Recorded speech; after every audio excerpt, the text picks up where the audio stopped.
All right, today we are fixing everything wrong with the Cummins swapped Ford F350. So we got an 05 Common Rail Cummins in this thing, and it's been good. We've done trips. We did a 12-hour round trip towing my 36-foot gooseneck. It's been really solid. It's about to rain because we live in Florida. You hear that? You hear that? Anyway, moral of the story is there are a few things that need to be handled that will make it significantly better. They're none of our major mechanical issues, but just things to make it better and fix nuisances. So first order of business, since it is about to rain, is getting the LS Miata out of the shop. I've got a bash bar on here that is unpainted. Don't want to put it out in the rain, so I'm gonna pop that off, get this thing out of the shop, put the windows in it, pull the truck in and get started. Sound like a plan? Stanley's. Here it comes.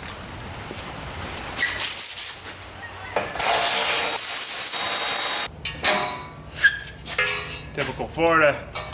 Time it took us to take this bash bar off, which is all of 3 minutes, it stopped raining.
The Eagle has landed. Let's start with a couple easy ones just to get our feet wet, get that satisfying project finished feeling before we dive into some of the harder stuff we gotta do. All right, so some of the little projects I've actually already done. I put my rear center caps on. I got push-on spiked lugs and put the rear center caps in. I didn't have those on after we first got the wheels on, so I knocked that out. And then I put some clear cab lights on.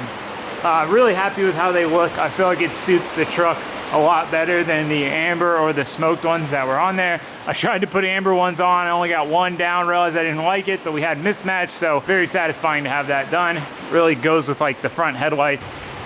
Again, we're doing the easy stuff right now. We got harder stuff to do. But see, I'm happy with them. I really like those lights. So with those done, the headlights done and everything, we've got fresh LED tail lights on it.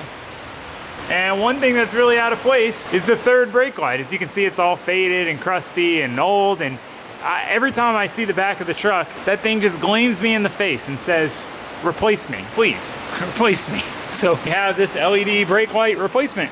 Dude, it is freaking pouring out there. Pouring. Anyway, LED replacement to kind of match the taillights. I know they're both a little ricey, but I like the LED look. I like the simple LED look. The chrome inside matches everything else. Just let me have it. Let me have this one. If I hate it, I'll change it. But for now, this is what we're putting on. So we need to hop up in the bed, get that one out.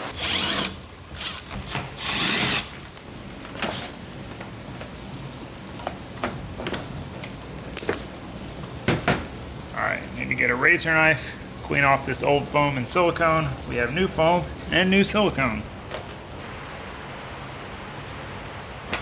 Ooh. Almost launched the razor blade into the cab. Should be good enough. Make sure it works actually before we get too wild here. All right, verify that it works. Install it.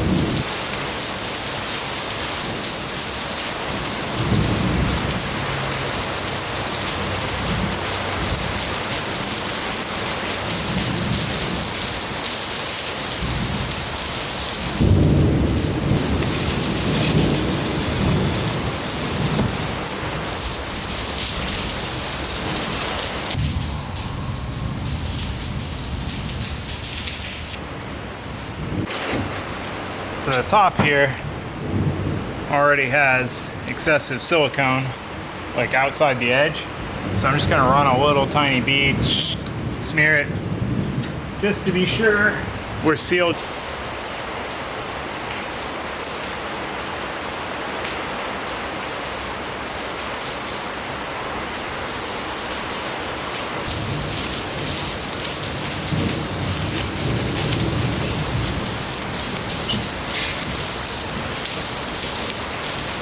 Done.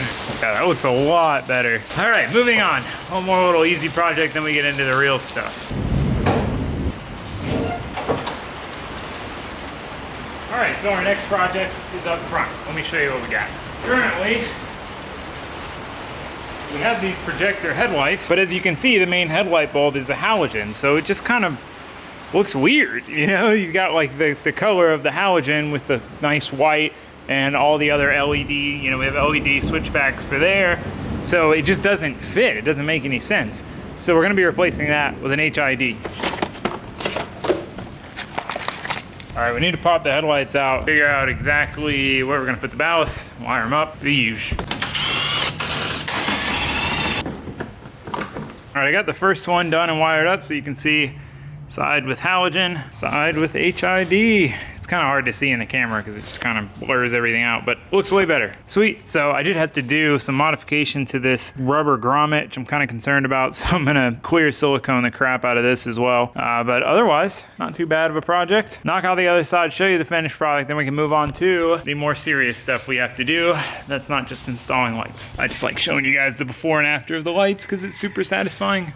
Alrighty, headlights are done. Looks so much better. Oh, what a difference. So sweet. Glad we got that done. So we have an add a trailer plug.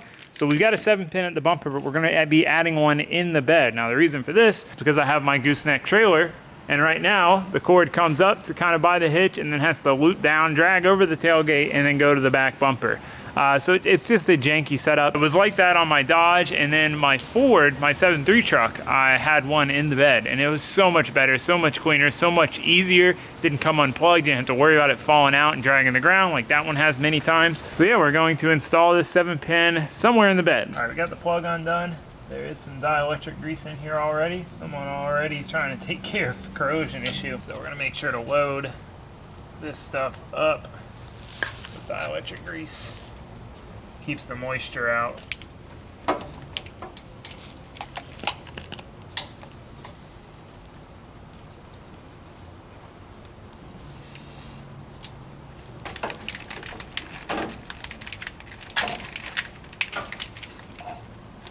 Now we're gonna figure out where to route this and where to put our plug.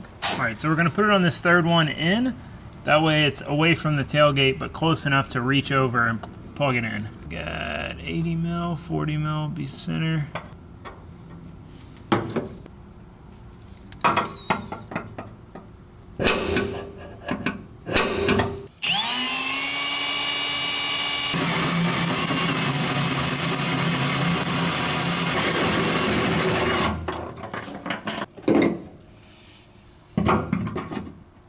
Beautiful.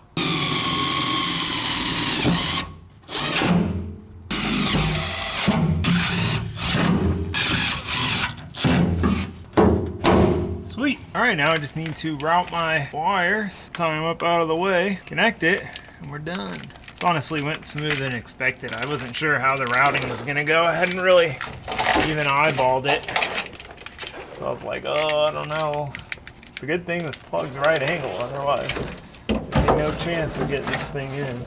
Oh man, I'm gonna have to unbolt it to get the plug in. This is why you don't say things such as, this was easier than expected. Not that this is hard, but it's just kind of funny. I literally just said it was easier than expected. I gotta go back up top and unscrew it.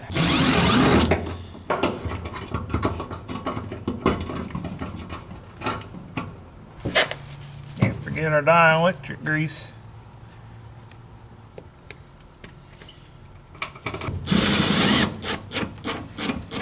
All right, now we're done. All we gotta do is zip tie the wire. Trailer plug is officially done. We'll go hook up to the trailer here in a bit when we're done with everything else and just make sure that both plugs still work and everything's all good there. Now we're moving in to the more difficult stuff. So what we're doing is changing our transmission cooler lines to Parker push lock hose. So this stuff's good to 300 PSI. Work perfect for our needs. We've got AN to hardline, or hardline to AN adapters, and then 8 AN to 1/2 inch push lock to work with our push lock hose. And yeah, this is one of those things, has to get done. Let me show you why. So when I installed the engine, one of the things you have to do is bend the transcooler lines out of the way of the Cummins engine, because it kind of wants to sit right on top of them. So I bent them out of the way enough to get the engine in, and then just kind of left it at that. Now the problem is they're hitting the oil pan, both of them.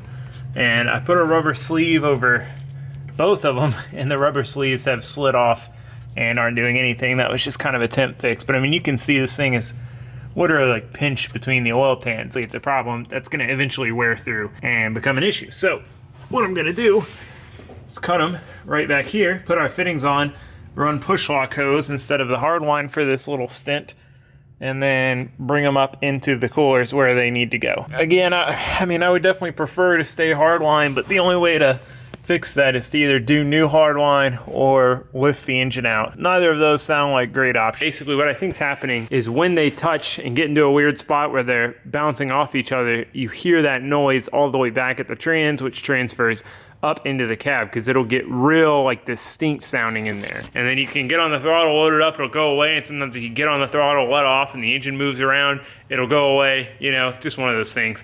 Noises. I want to minimize, I want to get rid of all the noises I can with this thing, so that if there is an odd noise, I know what it is, that it's something, right? As opposed to like all these noises that happen all the time because things like the transcooler lines. That was a lot of jibber jabbering, boys. Let's get back to work. Jeez.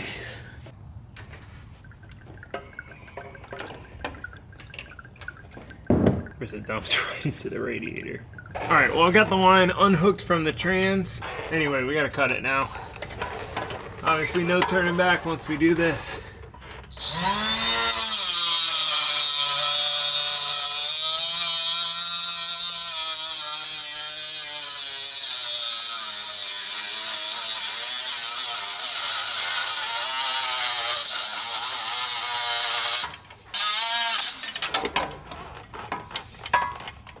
We got it.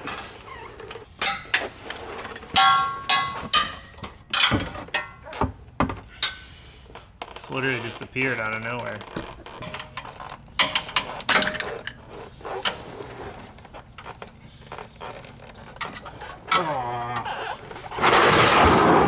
Well, luckily the lines came off the trans very easily.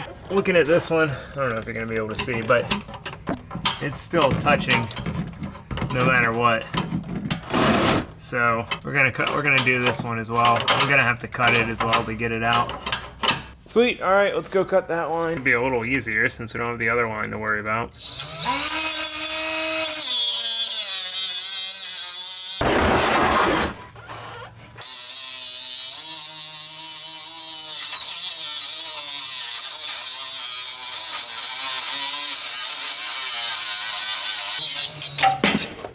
There we go. A little bit of a messy process.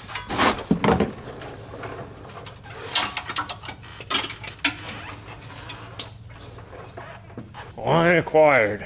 What a messy process. All right, well, there was some struggling involved, but we got both lines out. This is the one that absolutely had to come out. You can see the bends pretty much crushed there.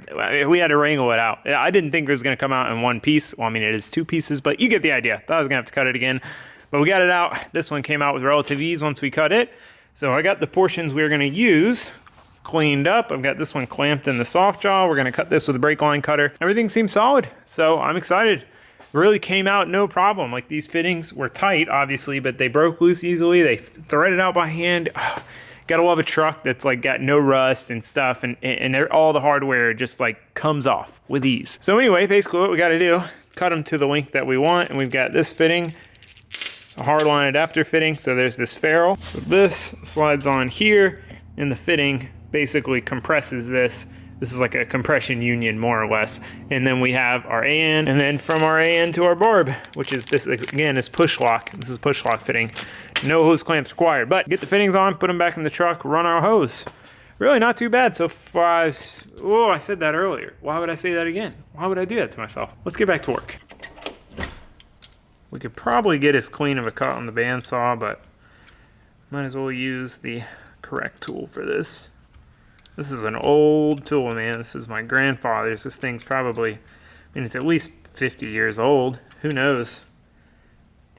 Could be from the 50s, the 60s, the 70s.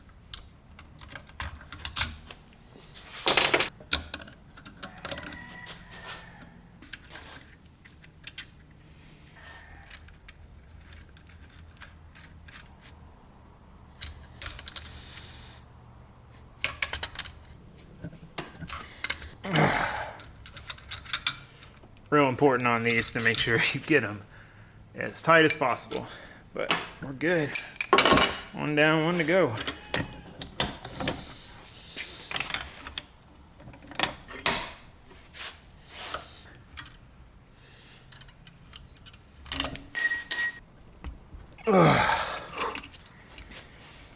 Cause I gotta make sure they're tight. These we don't need to go crazy tight.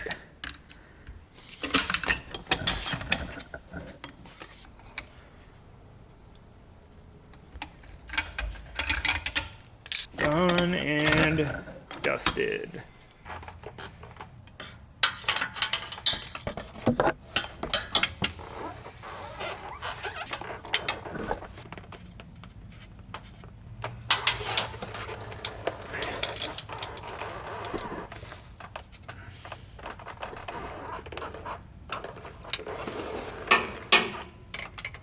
Both transcooler line bolts are incredibly easy to get to.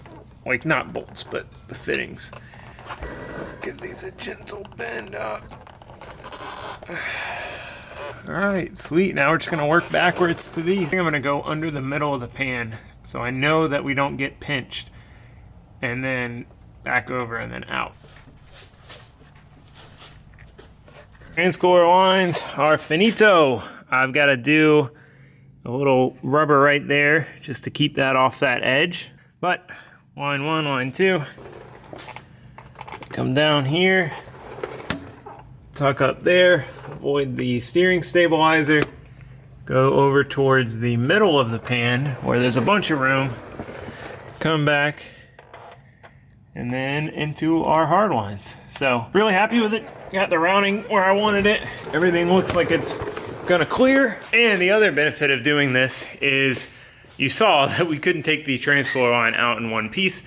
So if we ever have a failure, if we ever have one go out on us, it's just 1/2 inch hose. Ideally you need push lock because it'll handle 300 PSI, but pretty much any 1/2 inch hose would get us by if we were stranded. And you know, we can easily get it in and out without having to undo anything else. So as far as serviceability on the road goes, solid. So I topped it off with fluid. We're gonna fire it up. We're gonna drive it around and see if the intermittent one is gone.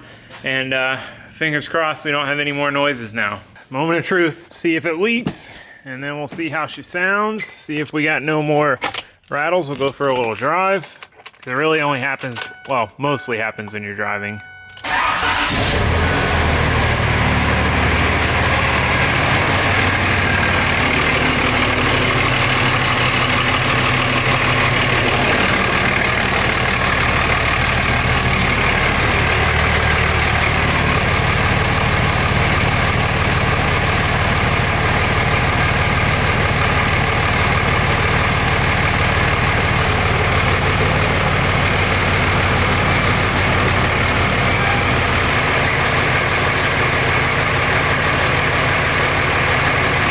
Everything seems to be good. Sounds a little quieter in the cab, but again, we won't know until I kind of drive it around. It would happen when you're accelerating, when it would shift. It's, you know, anytime the engine would move around and rattle. Super annoying. Let it warm up, then we'll go for a drive.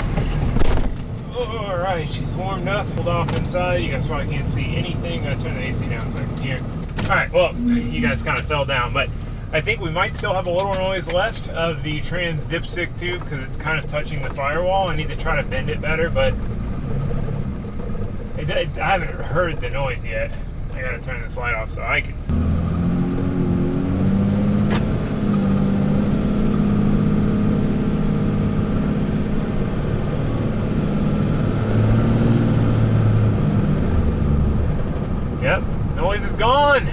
hell yeah. I mean, I'm not gonna say that yet, but I mean, it would pretty much always do it at some point during acceleration. Because like it wouldn't make the noise all the time driving around, but like I said, it would always, at some point while you're accelerating, you'd hear it. Oh, the headlights look really nice too. There's still some engine noise left. I don't know if you can hear it. It's probably, I'm 99% sure it's standard diesel noise, but it bothers me a little bit. The problem with having a diesel, if you're used to driving a gas vehicle made the noises that a diesel makes normally, you would think it's blown up. So as a person who's mostly had gas vehicles, it's real easy to be like, oh no, that does not sound right. That's a lifter, that's something. It doesn't make any noise under load. That's what I don't understand.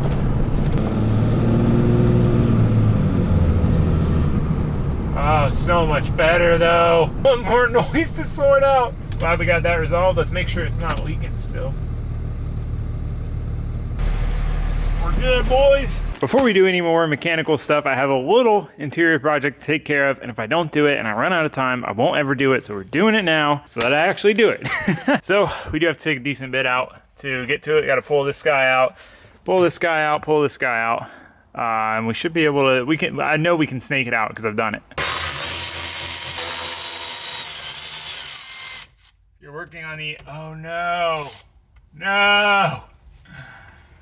Well, glad I noticed that. Dang it. The new one doesn't have our rear window switch.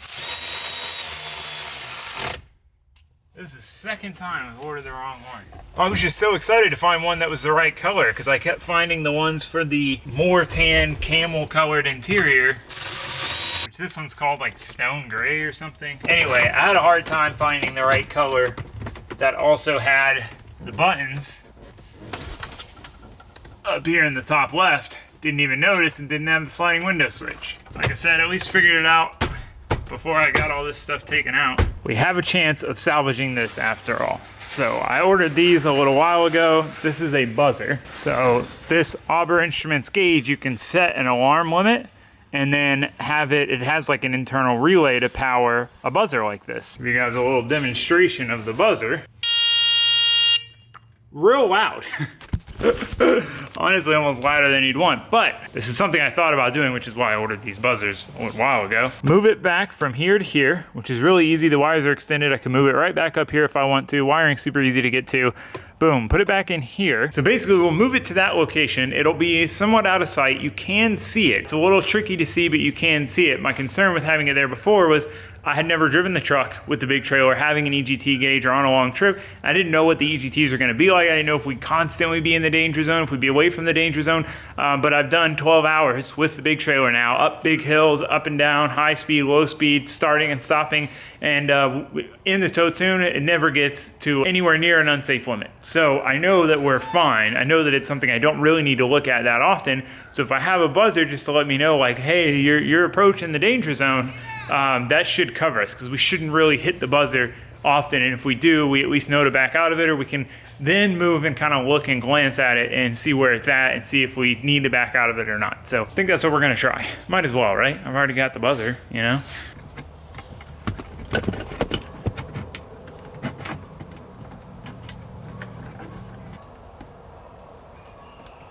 This thing's held up all right being in the sun for PLA.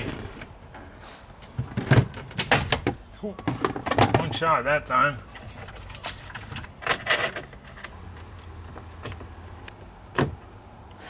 Sweet, that was super easy. So the alarm default is set at like 900, which is way too low.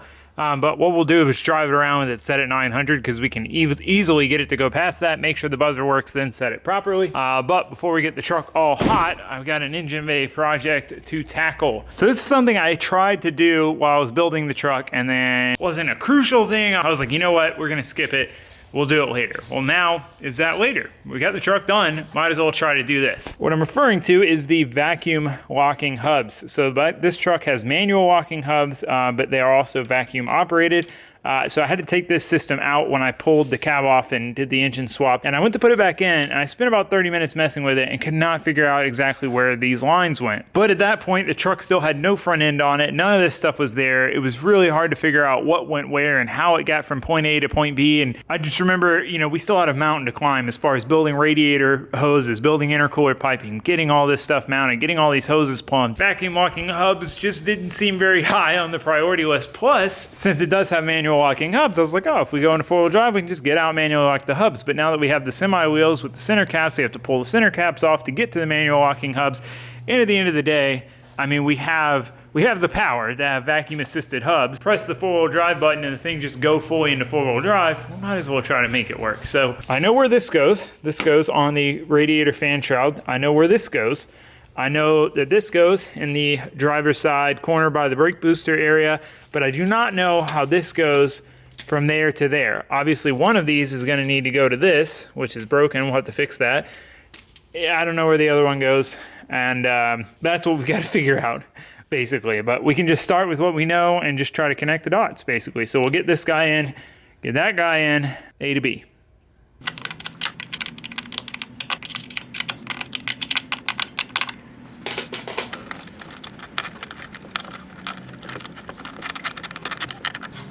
So here's where I got stuck last time. This splits, one side goes down to this wheel hub, and then it crosses over and goes into that wheel hub. I verified that. Basically, that one is going to the hubs themselves. This one that we just routed goes down. It can make it all the way, almost all the way, pretty much to this side under the radiator. Then it's got a T, and the two hoses go off. I know that one of these hoses, this one, is for the vacuum pump, which goes over there. But then there's another one, and I don't know what this other one goes to, because it can reach the same area, but it's teed. So like, I don't know why it would be teed if it was going the same direction. The vacuum pump only has one. It can't go to the wheel hub because that's done. There's no opening there. I don't know. I guess I'm just gonna route this one. Maybe it will become clear to me where the other one goes. But this is definitely where I was like, I don't know last time. Pump itself goes right here.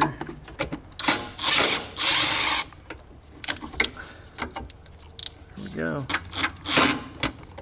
All right, I finally figured it out. The last hose goes under this battery tray. There's a little reservoir built into this tray. So there was a little nipple there. So I had to route it under the tray, hook it up.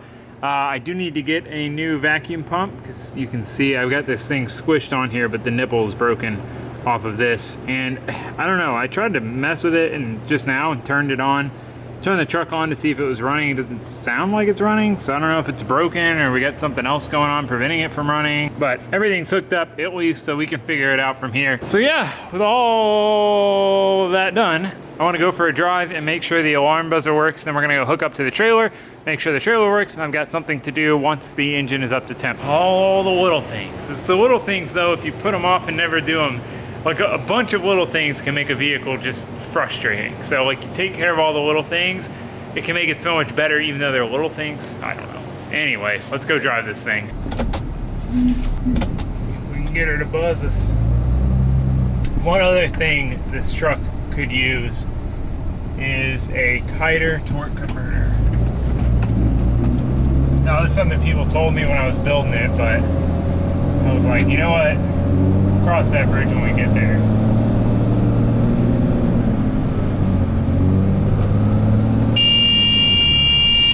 Oh yeah, that'll tell you. That'll let you know that you're over.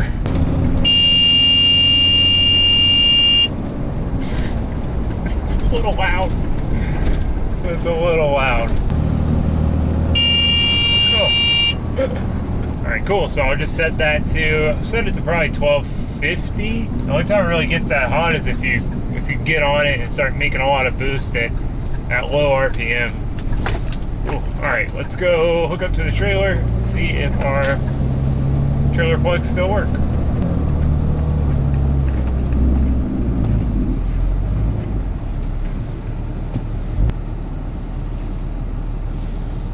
Just need to get reasonably close. I gotta change this trailer plug. This is from it being plugged into the back before I got it and dragging. I a new one, but oh, we gotta back up more. I know that one works, so hold on, limit variables. All right, lights are on. Quick turn signals. We are gonna be doing a bunch of upgrades to the trailer here next video, really. Flashing. Flashing. Sweet. I wonder if my interior lights work. I think it's just that plug being so crappy. But they stopped working with my old truck. Oh, they're working! Look at that! Let's try the other plug.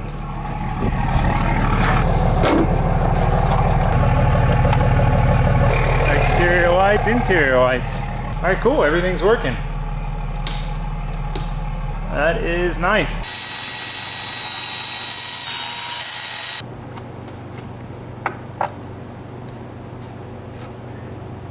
All right, well, the last thing I wanted to do was go ahead and check the valve lash. I haven't checked it since we really got it done. I did do a hot retorque, so I checked it twice. When I put the head on, did the head studs, I set it, and then we got the engine up to temp, retorqued the head studs, and set it again, and I was very thorough. But, you know, I just wanted to double check, make sure it was good. But all the lock nuts are still tight. Everything seemed good. I just can't spin the engine over because you need a special tool to spin the engine over by the crank, because the crank has 4 bolts instead of 1 bolt.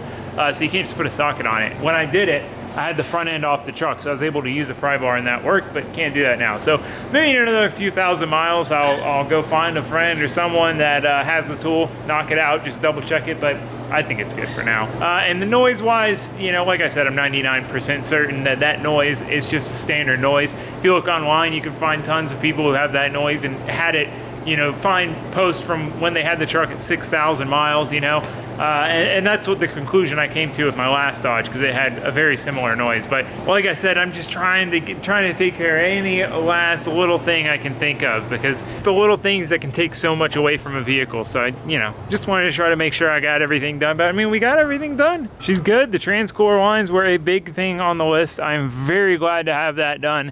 I was definitely worried that they were going to rub through, and the noise was atrocious. Like when they would hit, it literally sounded awful. It sounded like the transmission was about to explode. So glad to have that noise gone, glad to have that sorted, and everything else went pretty smoothly. So, I mean, hey, not a bad couple days work. So anyway, like I said, trailer stuff coming up. Very excited for that. We are going to be making some huge improvements to the trailer. So that'll be a lot of fun. So I'll see you guys for that. But for now, that's going to be it for this one. Thanks for watching. Thanks for subscribing. Goodbye, guys.